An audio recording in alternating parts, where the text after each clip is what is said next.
5 বছর পরে যে ভোট প্রথমবার কিন্তু ভোট দিতে যাচ্ছি, তোমার আশীর্বাদ করা যাতে তোমার ভোট ঠিকঠাক দিতে পারি। আর ভাই আমাদের কাজ হচ্ছে ভোট ক্যাপচার করা, লোককে মোটিভেট করা। তোমার ভোট তুমি দাও, অন্য কাউকে দিতে দিও না। আর ভোট দিতে কিন্তু অবশ্যই হবে। ভোট না দিলে কিন্তু হবে না, আমাদের একদমই ভোট দিতেই হবে।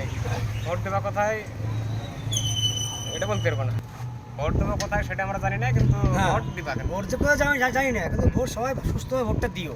ভোটটা না দিলে কিন্তু একদমই হবে না। পরিবর্তন কীভাবে তোমরা করবা সেটা তোমরা ভালো মতনই জানো, কিন্তু ভোট দিয়ে পরিবর্তন করে দেবে। ভোট না দিয়ে কিন্তু কোনো রকম পরিবর্তন হয় না। খুব ভালো লাগতেছে, বছরে একবারই আসে, 5 বছরে একবারই আসে এই ভোটের, কিন্তু একটা উৎসব। এসব দিনে কিন্তু আমাদের বিরাট ভ্যালু, সবাই প্রচণ্ড পরিমাণে কিন্তু ভ্যালু দেয়। মানে কি যেন কথায় খাওয়া দাওয়া করতে তো অনেকে ডাকতেছে, কিন্তু খাতে যেতে পারতেছি না, কারণ নির্দিষ্ট কিছু ব্যক্তি থাকে, দেখলে তখন খারাপ লাগে। খাসি খাবো না পোল্ট্রি খাবো ঠিক নাই।